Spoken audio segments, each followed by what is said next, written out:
Hello, welcome to today's update. Today was a lot of tweaking. I tweaked the frame data, I tweaked the camera a little bit, I tweaked the ground. I just tweaked everything to get it in a little bit of a better state than what I think I had before. So what you're seeing here is kind of my planning doc for all of Wolves moves, and here are just kind of specific frame data that I have kind of settled on right now based on what I want from each of the normals. Right now it's not gonna mean these are not gonna mean a lot to you guys, but once you see the chains going on in the game, it will make a lot more sense. So I just kind of go to the game and see. Let's see. So first thing you're gonna notice is that the camera's in a different place. I tried to make the camera zoom in a little bit more so that the characters take up a little bit more screen space.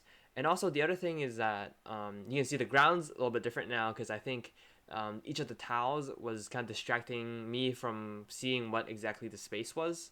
It was kind of segmenting the space in a way that made it feel smaller than it was actually is. So I took that away, and then the other thing is I put them closer together when people are starting, so that you're basically in standing heavy range right now already. So yeah, so that's kind of like the little bit of tweaks here and there.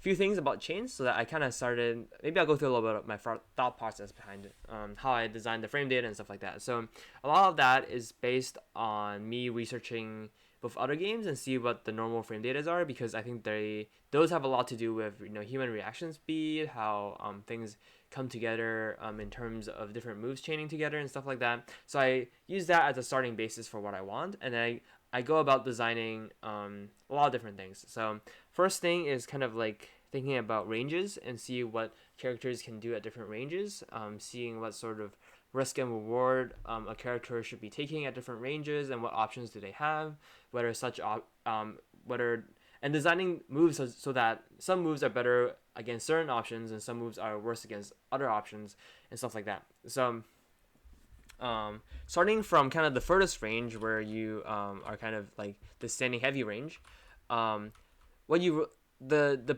gameplay here is that you're really looking for kind of whether you're gonna dash attack in or you're gonna just standing heavy.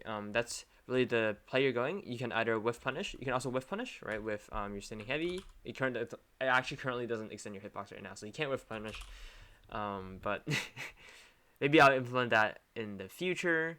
Oh, one more thing is that I made the backward walk speed and the forward walk speed a lot slower for both the characters. So I think it might look a little bit weird right now because their feet are sliding on the ground. That's something I might fix later on, or I may just keep it as is. Just keep trugging along until I get more of it done, and then go back and revisit them. But I slowed them down so that it's more fitting with the screen size. Before it was like the camera was zoomed out, so there was a lot more space between people. But that also meant that you can run faster without it feeling off. So right now it runs the character runs slower, but it doesn't really feel particularly slow. I think maybe I'm just used to it from just kind of playtesting it so much. So I'm not sure. So the thing I did, so in terms of frame data, I want his special moves to be, so this is currently +4, or +2. So I want this move to be how good it is dependent on the range at which you do it at. So if you do it from maximum range, you will get this attack has 4 active frames, and if you hit it like at the last active frame, you're gonna get the most frame advantage on hit. So this move is currently, let me actually look at it here. I have it in a doc. Alright, so my dash attack is going to be between +1 to +5 on hit, but -4 to -0 on block. What this means is that currently I have it set up so that it combos from standing heavy. What this means is that, right, so once you hit your standing heavy, right, you can almost buffer this in and get your combo in if you get hit, but you don't want to actually combo it. You don't want to combo it, or you don't want to buffer it if you know it's going to be blocked. So if it's going to be blocked, then you want it will put you right point blank range, which is where you might want to be, but you have lost your turn at that point because you are negative. But if you properly space it, right, then you're both neutral, which is good. So that's gonna be highly dependent on exactly what range you're gonna hit things at and stuff like that. The other thing is, oh, haven't seen this screen in a while. Right, so that's kind of standing heavy, and then right around this range. Once you're in standing medium range, I wanted to kind of, so basically a little bit of design philosophy is I want this to be the most basic chain, right? This light, medium, heavy, it's just standing, is going to be the most consistent in terms of blocks. So if they block this standing heavy, you're -2, which isn't bad. If you block the standing medium, you're -8, which is pretty bad, but you will basically always chain to a standing heavy anyways. And if not, right, so there are ranges in which you're like, so it's whether these chain hit actually depends on whether like depending on the range that you had. So if you hit them exactly at like the edge of your standing medium range, then you won't combo. And I don't think that you can combo into, oh, it does combo into so in that case you need to combo into dash attack right away. You actually get pretty good advantage off of it too. So yeah, I made this light kick to be pretty oh, actually it looks pretty nice now. I made this light kick to be kind of negative, or kind of, so I increased the pushback on the light kick so that you can't really get that many in compared to the standing just standing punch. And the other thing I did was that it doesn't combo into medium. Oh, it does combo into mediums actually. Interesting. Yeah.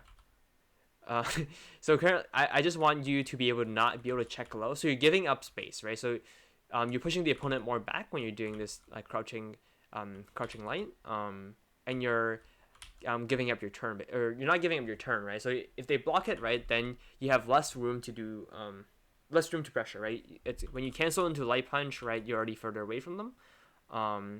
For your yeah, you'll be further away from them.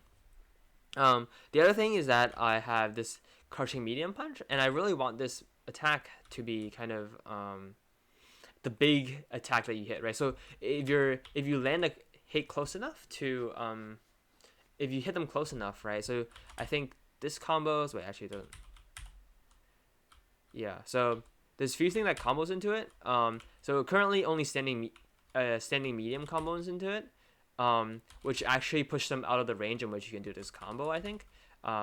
So what I really want is that if you're in the corner, right, so you can actually combo your crouching medium punch, right, from your sweep. I increased the kind of push up on the crouching medium so that you can get some really kind of nice combos off it. And I think I do want this to be able to jump cancel into some juggle combos later on. But that's going to be the kind of like the big attack that opens you up.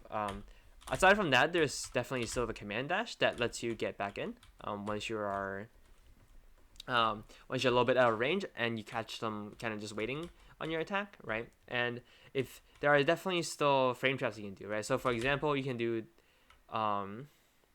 like medium into like, how negative is this actually? This is -13, which isn't actually too bad.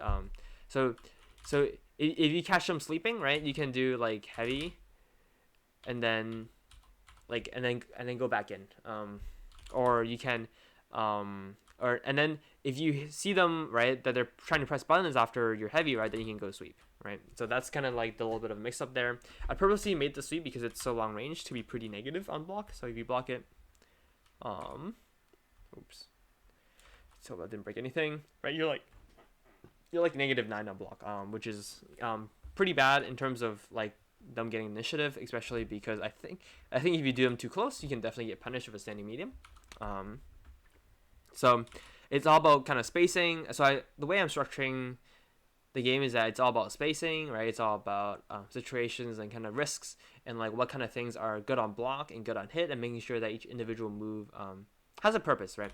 The standing heavy, the jumping normals are definitely still in works, but I think I'm pretty happy with this now. I think I definitely need to go more into the more like edge routes, right? So like so things like corner combos, things like crouching combos, maybe things like right, like things like counter hit, air combos and stuff like that I do want to implement.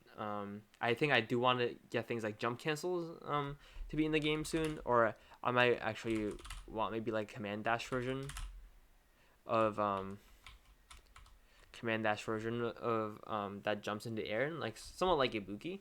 But I'm not exactly sure what I want to do quite yet. I think he also needs another special, which might be in the form of a command grab, or I also need to implement grab for him. Actually, the grab system still is kind of work in progress for Wolf right now, so I'm not exactly sure what's gonna happen for that. But yeah, as you can kind of see here, I also made, so aside from kind of like the normals, chains, and like special kind of combos, frame data stuff, I also did a lot of improvements on just the game feel in general, right? I changed the cameras up, so I added a sprite jiggle, or like a sprite shake when you hit them, on both on hit and on block. So if I go through this frame by frame, you should be able to see this. Right, so you should be able to see this kind of going back and forth for a little bit before settling down. The other thing that should have been kind of obvious now is the hit effect. It's the hit effect. The way they work is that they're the same as the old ones, except now I actually change where they spawn based on where the hit is high or low. So it seems more likely that, so low attacks are usually going to hit you in the feet, right? So I spawned the hit effect on the low side, and when you get hit high, right, it spawns the effect around the head, which I think is pretty, which actually works pretty well. I also add some random rotation to it to make it less predictable and look more just look more natural, and I think it does end up looking pretty well. So things like crouching and light kick actually, like, I think that looks pretty sweet. I do need to figure out how to get the sprites, like the attacker sprites, to show up above this and stuff like that, but that's probably work for tomorrow. Let me see, is there anything else? I think I went here and there and fixed a bunch of stuff that is probably not worth mentioning. Let's see if there's anything. Yeah, I think main today has just been kind of working on this frame data, getting a better sense of exactly what I want to do with each of the normals, and how that, so figuring out like how to get how frame data interact, right? So I can set, so when I create an attack, right, I can set the number of active frames, the amount of recovery frames, the amount of startup and stuff like that. And I think the thing that really affects the most for whether moves combo into each other is going to be the active and recovery frames. So the longer that is, the longer that is, the longer the hit stun needs to be. So the longer the active frame, the longer the hit stun needs to be, in order to for the attack to hit, or for the chain to hit the combo. So I actually realized that a lot of the combos are actually pretty tight. They're all like kind of within like 1 or 2 frames of actually working or not working, which is interesting actually. I wouldn't think that it would be like kind of that close to the actual edge of you getting hit, but that makes sense, right? Because like if you have a lot of leeway in there, then like things are just gonna like break, and like you're gonna get infinites and stuff like that very easily. So next step is definitely gonna try to get more routes going. So I have currently the kind of standard light, medium, heavy, right? I have the sweep into crouching medium in the corner. I think I do want more routes going on, or just more differentiation in the routes when you get a crouching medium hit in mid screen, and also like things like anti-air, things like counter hit, and all of that needs to be considered. And I don't think this combos. Yeah, this isn't combo, so maybe like things like this will combo on counter hit, and then you can combo into sweep into something else. I'm not exactly sure what I want to do yet at this stage. I definitely, as I kind of said earlier, I definitely need more specials to be able to juggle off of things, to get more variety in terms of comboing off of things. So currently I only have 2. One is the command dash, which helps you get back in, and then the dash attack. So I will probably be brainstorming that soon. Gotta think about ways to extend the way he plays and stuff like that. So it's been very informative. Going through this whole thing.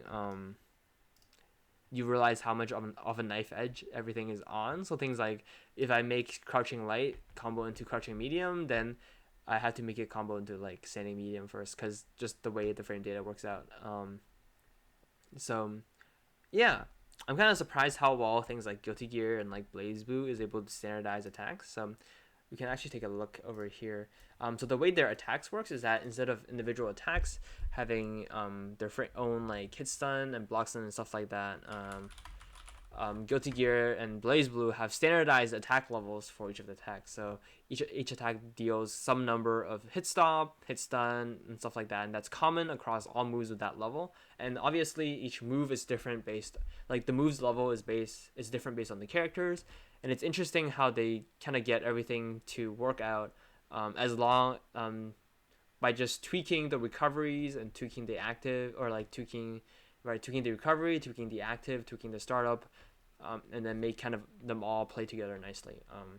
It's kind of fascinating. And then also the other thing is that you realize that the hit stun and ground block is actually only different by 1 frame, which is interesting. And I think that plays to the kind of chain nature of it, that the difference between hit and block doesn't actually have to be that big. I don't have the same, like, I think some of mine are pretty different right now. All the jumping attacks are actually still work in progress, but like things like it's differed by 2 frames. That helps me think certain moves be negative when it's on block rather than positive, as much, and also helps the higher hit stun helps it combo into other moves.